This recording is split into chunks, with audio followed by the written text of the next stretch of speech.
antes da volta de Jesus e ali no meio da tribulação. Então, nós falamos alguns sinais da natureza, depois nós vamos ver durante a tribulação, isso em Apocalipse, mas a questão religiosa, a questão é muito forte nesses dias. Nós vimos ontem, começamos a ver 1 Timóteo, capítulo 4, e vamos lá para Lucas 18, verso 8, Lucas 18, verso 8, e aí a gente vai ter, em Lucas 18, verso 8, vai falar sobre essa questão. Ó, digo-vos que depressa lhes fará justiça. Contudo, quando vier o Filho do Homem, achará porventura fé na terra? Então, até o Senhor Jesus ele tem questionado, né, entre os discípulos, quando ele estava aqui, essa saída de Jesus, esse tempo que ele vai, a preocupação dele é se encontrará, se as pessoas ainda vão acreditar. A gente sabe, e a fé, a palavra aqui do grego é pistis, que quer dizer fidelidade. Fé não é só acreditar no impossível, é se manter fiel naquilo que nós somos ensinados, naquilo que nós aprendemos. Isso é manter a fé, isso é ter fé no coração.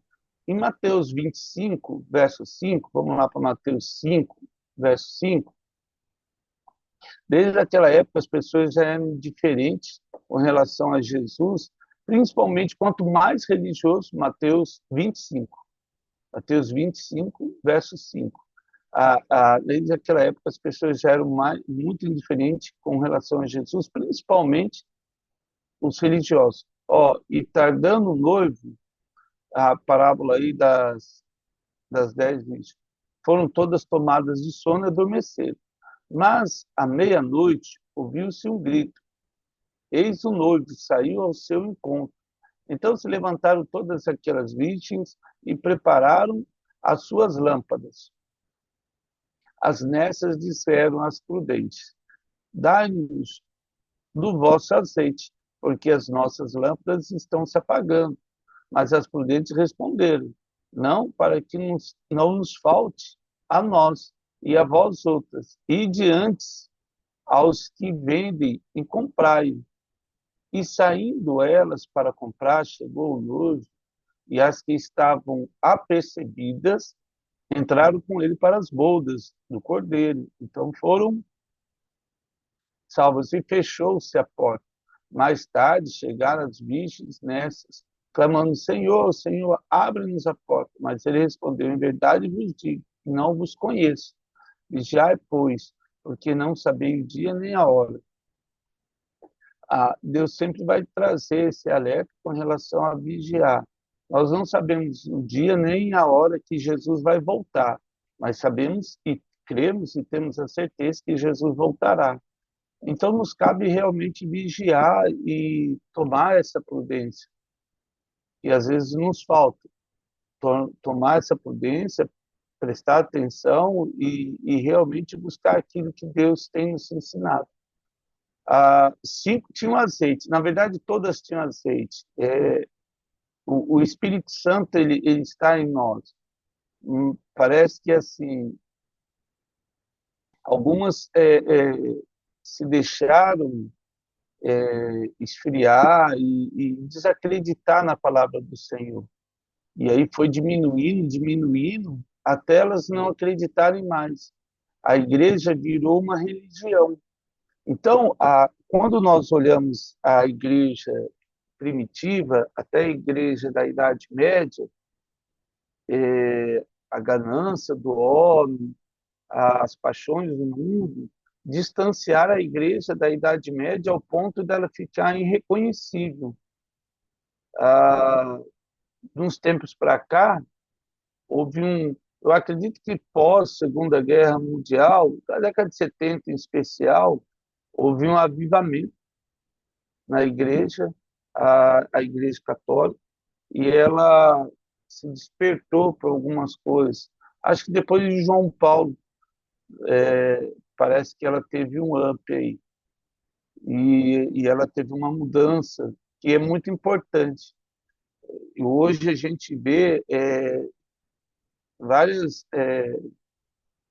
ramos da igreja, mesmo uma canção nova, outras linhas, que eles realmente, a gente percebe aí a busca do Senhor Jesus. Porque não nos cabe julgar nem ninguém, nada. Só, mas é importante a gente ver essas mudanças, porque, como Jesus disse, se eu não falar, as pedras vão clamar, né? E isso nós vemos. Agora, o meio evangélico, ele parece também que ele deu uma guinada aí para um caminho muito, como é que vamos dizer, muito sincretista, muito está mais preocupado com relação ao mundo do que em relação ao evangelho em si.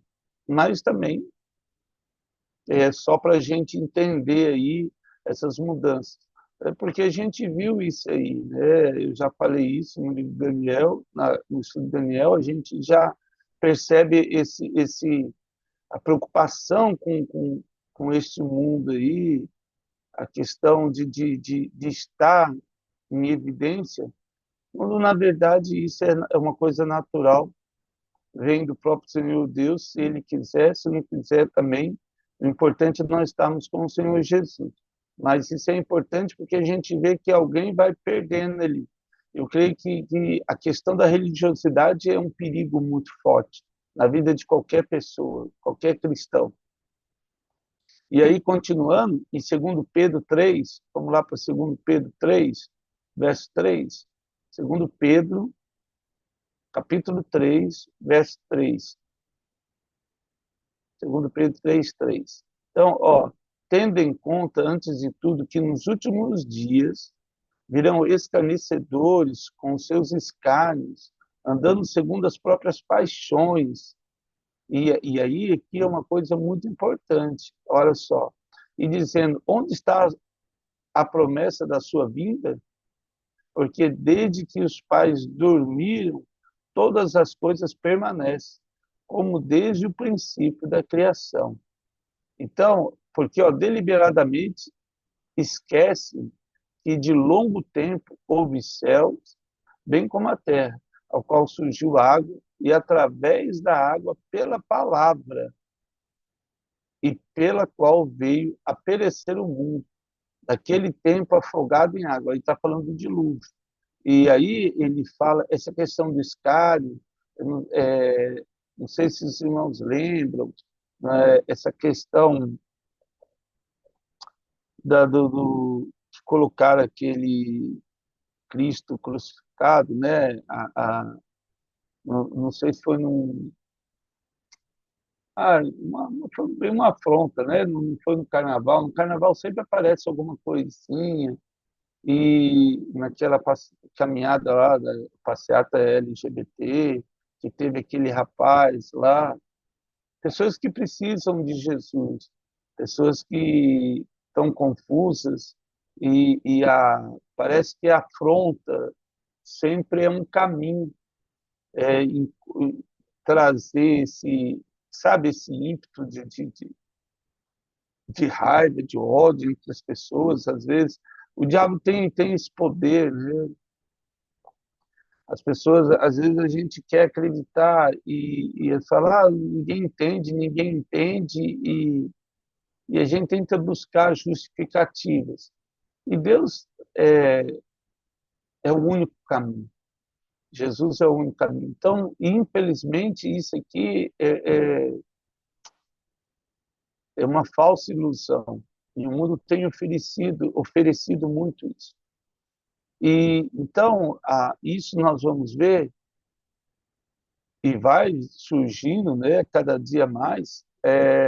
Em 2 Tessalonicenses, vamos lá para 2 Tessalonicenses 2, 3. Outra coisa que é preocupante é essa questão da falsa igreja, a grande Babilônia. Em Apocalipse a gente vai falar muito isso. Ninguém de nenhum modo nos engane, porque isso não acontecerá sem que primeiro venha a apostasia. Gente, é assim. Então, assim, Jesus não vai voltar antes que chegue a apostasia e seja revelado o homem da iniquidade, ou seja, que o anticristo, o filho da perdição. Então, vem primeiro a apostasia, depois vem o anticristo. É, qual que é a questão aqui que é muito importante? Às vezes, nós estamos esperando alguma coisa muito ruim, sabe assim? Essa questão de ninguém quer mais Jesus. É, eu acredito que a apostasia não tem muita. Eu acho que lembra muito a época de Jesus. Os fariseus iam na igreja, faziam os costumes, igual nós estávamos falando ontem, e realmente eles acreditavam que estavam servindo a Deus. Né?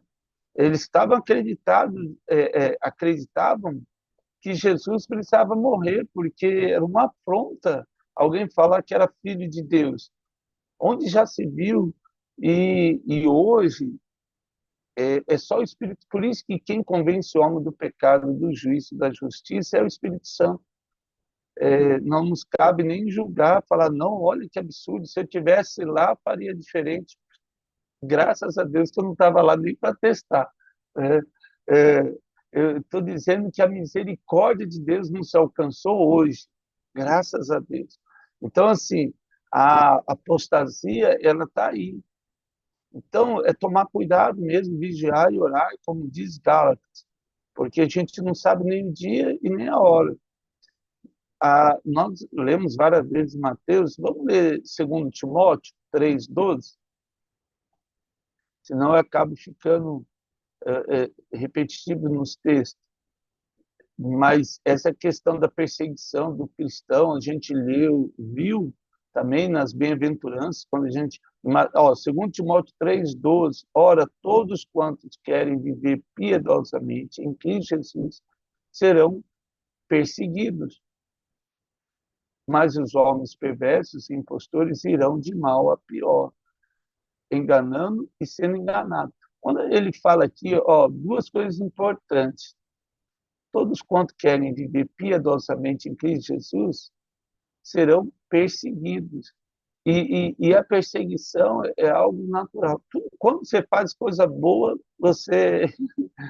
Né, ah, às vezes, assim, Deus nos trouxe a liberdade. E essa liberdade nos traz as escolhas todos os dias. A perseguição ela é algo assim. Se você. Antigamente era assim, né? Até hoje, se você às vezes leva a Bíblia, o pessoal já olha assim, né? Ou se você fala de Jesus, é, o ideal é não falar nada, mas a gente vê que há essa perseguição. Pense bem nisso aí. E às vezes, se você não quer fazer parte da grande maioria, mesmo no meio evangélico, há essa perseguição. Então, a gente viu isso uns anos atrás aqui no Brasil. Né? Se você não apoiasse a maioria do grupo, você é do outro lado, hein? Como se você pudesse ser de A ou de B, e não podia ser mais de Jesus. Quando eu escolho um lado, eu abro mão de Jesus. Isso é muito importante. As pessoas falam, não, mas você tem que tomar uma posição. A posição é servir Jesus, não é ser de A nem de B, ou de um ou de outro. Mas, e aí você vai ver. Infelizmente, eu creio que a perseguição, ela geralmente vem naqueles que nunca querem ouvir, mas sim, não, os bitolados, fanáticos, que não, vamos que vamos, e você tem que ir, e era muito triste. Coisa simples, gente, coisa simples. Eu, Às vezes, quando você usava máscara, mesmo na pandemia, as pessoas olhavam até feio, alguns. Como assim você está usando máscara ainda? Não pode usar mais máscara, sabe? Assim, umas questões assim que fala, gente, se você quer usar, usa, se não quer, não usa, mas assim, às vezes até nisso incomodava alguém, porque fala, não, falou que não é para usar, você não pode usar mais, a gente não pode, sabe? Então, eu vi muito bem, eu vi essa questão do Brasil, para mim foi um ensaio do que vai ser daqui para frente. Eu vejo que essa questão da igreja em si, eu fiquei muito preocupado, porque parecia realmente um ensaio. Eu falei, meu Deus, está parecendo o que a Bíblia descreve. Graças a Deus ainda não era o tempo, mas poderia ter sido. Então, assim, essa perseguição, assim, e as pessoas vão enganando e sendo enganadas, e elas, é aquilo que a gente falou ontem, essa questão de enganar e ser enganado. Às vezes as pessoas assim, eu ganhei porque passei a perna em um. Às vezes ela nem pensa que passou a perna. É, uma coisa uma vez eu falei com um irmão assim, às vezes alguém está tão necessitado que vende algo tão barato para você, que você fala, nossa, eu comprei uma bagatela, mas a pessoa está vendendo porque já está tudo ruim. E você sabe que aquilo vale mais. Aí é questão da consciência, do Espírito Santo falar, poxa, ó, vem cá, eu posso não ter tudo quanto vale, mas vamos dar uma melhorada aqui, ó, porque não é assim, nossa, achei barato. Converse com a pessoa, pergunta um pouco da história, de repente você se sente compadecido. Não é questão de levar vantagem, essa que é a questão. Quando a gente pensa só em levar vantagem, entra nesse segundo ponto aqui do versículo. Somos enganados e enganamos as pessoas. E isso não é bom, né? Então, continuando aí, eu tenho essa questão da apostasia. 4 sinais são muito importantes aí, só para a gente entender. Vamos lá para a parábola, a Mateus 24. Vamos lá para Mateus 24 de novo, parábola da figueira. A parábola da figueira fala da rejeição do povo de Israel com relação a Jesus.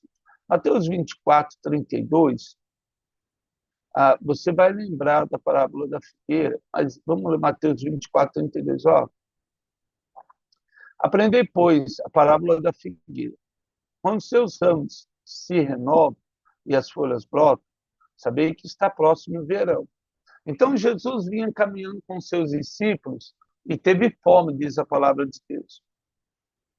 Ele olhou uma figueira e ele viu a figueira. Os discípulos iriam lembrar disso. Quando Jesus colocou aqui, eles viveram isso.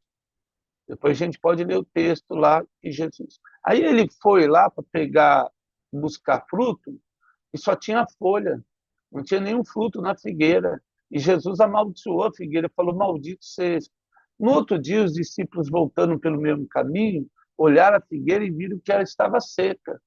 Foi quando Jesus falou, olha, se você disser a este monte, lança-te ao mar, ele vai lançar, tiver fé do tamanho de um grão de mostarda. Mas qual que era a questão da figueira? A figueira, antes dela dar fruto, ela dá folha. É assim, se ela tem folha, ela tem fruto porque a folha da figueira protege o fruto. Então, se tem folha, é porque tem fruto. A árvore tinha muito, não era época dela dar fruto, mas ela tinha folha. Esse que foi o problema. Não era época, então por que tinha folha? Então, assim também vós, quando vides todas essas coisas, sabei que está próximo às portas. Em verdade vos digo que não passará esta geração, que a gente já leu, sem que tudo isso aconteça. Então, a parábola da figueira é exatamente isso. Você dizer que está pronto e, na verdade, não está. E isso que é mais tremendo em Deus, a questão da humildade através de Jesus. Então, assim, nós nunca estamos prontos. Nós precisamos depender de Jesus. Se falar hoje, hoje estou pronto para tudo que vier. Amém, né? Mas é, nós não sabemos o que vai acontecer hoje. Então, nós vamos depender da misericórdia de Deus, do auxílio de Jesus, da ajuda do Espírito Santo, para nos conduzir e nos livrar das armadilhas de Satanás, nos livrar de acidentes. Todos os dias faz parte isso. Oséias 9:10, vamos lá para Oséias 9:10. E isso ele traz essa comparação. São sinais importantes isso aí, né? Oséias capítulo 9, verso 10. Ele vai dizer assim, achei Israel como uvas no deserto, vi a vossos pais como as primícias da figueira nova, mas eles foram para Baal-peor, ou seja, outros deuses, e se consagraram à vergonhosa idolatria, e se tornaram abomináveis, como aquilo que amaram. Então, eles trouxeram a idolatria dentro daquilo que Deus te ensinava. Às vezes, assim, eles não adoravam um bezerro de ouro? Não, eles adoraram Mamon. Eles quiseram ganhar dinheiro. Então, os sacerdotes de Israel se tornaram pessoas extremamente proeminentes, pessoas ricas, pessoas poderosas, pessoas que decidiam a vida de outro, diziam quem era santo e quem era perdido, quem era puro, quem era contaminado. Os sacerdotes chegavam num ponto, e aí Jesus conta a parábola da pessoa que foi roubada, e aí veio o sacerdote, olhou ele e passou de largo. Veio o levita, olhou e passou de largo, e veio um gentil, olhou e teve misericórdia. Então, assim, o nosso olhar é sempre esse, o olhar da misericórdia de Jesus, para ajudar. Não é só olhar e falar, não vou me meter. E também não é se envolver no que é errado, mas sim no que é santo, puro e agradável ao Senhor. Números 14, vamos voltar para Números 14. Números capítulo 14, a palavra do Senhor vai dizer assim, Números 14, verso 34. 14, 34. Então, esses sinais é, é, da apostasia, do afastamento, Números 14, verso 34. Segundo o número dos dias em que os espiastes a terra, foram 40 dias, cada dia representando um ano. Levarei sobre vós as vossas iniquidades 40 anos e terei experiência no meu desagrado. Então, assim, o povo se afastou de Deus e Deus trouxe a eles 40 anos para cada dia que eles espiaram a terra e se esqueceram.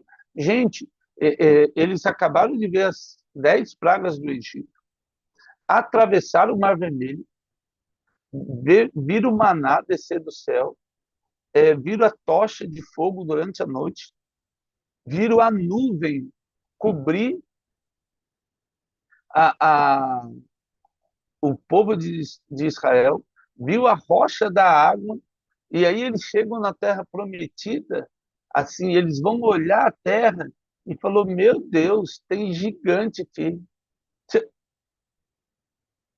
Deus falou, vamos fazer o seguinte, vocês vão ver como é que é comigo e como é que é sem eu. 40 dias vocês olharam a terra e se perderam, derreteu o coração. Vamos ficar 40 anos. Aí, quem sabe, assim, vocês começam a acreditar que eu posso fazer as coisas.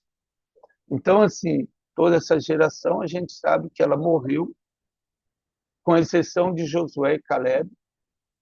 Nem Moisés entrou na terra prometida, nem Arão, nem Miriam, irmãos de Moisés, e nenhum dessa geração. Com exceção de Josué e Caleb.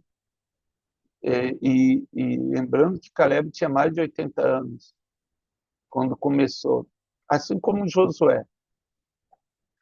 Então, assim, o capítulo 32 de Números, vamos lá para 32, 13, então é só para trazer isso na nossa mente, Números 32, verso 13. 32:13, olha só. Pelo que se acendeu a ira do Senhor contra Israel e fez-los andar errantes pelo deserto 40 anos, até que se consumiu toda essa geração que procedeu mal perante o Senhor. É isso que a gente tem que entender. Não é que eles fizeram uma maldade, assim, a questão é que eles não acreditaram que Jesus, que Deus, poderia vencer. O Evangelho vai falar sobre, Jesus fala, aquele que pecar contra o Filho do Homem será perdoado, mas aquele que peca contra o Espírito Santo, e aí o contexto lá é atribuir a Satanás aquilo que Deus faz. Então, dá mais poder para Satanás ou acreditar. É mais fácil as pessoas acreditarem em demônios do que acreditarem em Jesus. As pessoas. Aí a gente tem essa questão dessas religiões que têm crescido muito no Brasil e no mundo, que as pessoas voltam de novo essa questão da espiritualismo, de querer comandar um demônio, olha, faz isso para mim, faz isso para mim, não é um serviçal, mas as pessoas, infelizmente, acreditam nisso aí. Então, a parábola da figueira traz essa rejeição de Israel com relação a Jesus. É uma rejeição temporária, sim, porque nós sabemos que no final das 70 semanas de Daniel, Deus vai restaurar o povo de Israel. Lógico que muitos, infelizmente, não terão essa chance. Não é porque ele nasceu judeu que ele tem direito ao céu, mas aqueles que se converteram a Jesus têm direito aos céus. Não é a nação em si, mas Deus tem um trato com Israel, porque tem uma promessa lá atrás com Abraão, e Deus não pode mudar a sua promessa. Por isso que Deus vai restaurar a casa de Israel, mas restaurar para aqueles que se converterem a Jesus. Aí eu vou ter os 144, a gente vai falar, isso é muito importante. Não é porque a pessoa, eu sou judeu, agora eu vou. Não, esquece isso. Se a pessoa não se converter a Jesus, só existe um caminho para o céu. E Jesus falou isso, eu sou o caminho, a verdade e a vida. Ninguém vem ao Pai senão por mim. Então, não tem outro caminho. As pessoas podem falar o que quiser, mas se a pessoa não tiver Jesus, não tem lugar no céu. E aí, eu tenho a visão dos ossos secos. Vamos para Ezequiel 37? E aí, Deus mostrando para o profeta, para Ezequiel, que esse poder de profetizar, para restaurar, Ezequiel 37, verso 11, é a visão dos vales dos ossos secos, no vale dos ossos. Então me disse, filho do homem, estes ossos. Então ele levou Ezequiel num alto e ele viu um vale. E no vale viu um monte de ossos secos, sem vida. Mas estava lá ossos. E aí Deus fala para Ezequiel, Ezequiel, profetiza, filho, profetiza. Então me disse, filho do homem, o filho do homem, esses ossos são toda a casa de Israel. Então, não tem a ver comigo, com você, mas com Israel. Eles que diz, os nossos ossos se secaram e pereceu a nossa esperança. Estamos de todo exterminados. Os ossos falando. Portanto, profetiza e disse-lhes, assim diz o Senhor Deus, eis que abrirei a vossa sepultura e vos farei sair dela, ó povo meu, e vos trarei a terra de Israel. E aí e sabereis que eu sou o vosso Deus. Então, em 1948, nós temos de novo uma nação que nasce, Israel. Sabereis que eu sou o Senhor, quando eu abrir a vossa sepultura e vos fizer sair dela, ó povo meu. Porém em vós o meu espírito, aí, e vivereis, e vos estabelecerei na vossa própria terra. Então sabereis que eu, o Senhor disse isso, e eu fiz, diz o Senhor. Então, em 1948, Israel de novo é constituído, e aí eu tenho Oswaldo Aranha, que é o diplomata brasileiro, que votou e redigiu, até ajudou na construção ali para Israel se tornar nação. E um dia se tornou uma nação. Assim como Jesus prometeu, um dia farei uma nação. E fez. Israel surge de novo. Então, Deus tem um trato ali. Então, é importante a gente saber diferenciar isso. Tem um trato que Deus tem com Israel e tem um trato que Deus tem com a igreja. Nós somos a igreja. Isso é muito importante. Igreja. Nós estamos entre as 69 e as 70 semanas de Daniel. Estamos nessa janela aí. Então, isso é muito importante. Também, amanhã a gente continua nesses sinais para a gente estar atento e ver que as coisas estão sendo construídas para a volta do Senhor Jesus. Então, parece que às vezes tem uns ensaios assim, da volta do Senhor Jesus. Eu fico olhando assim e falo, nossa, parece que está tudo acertadinho agora.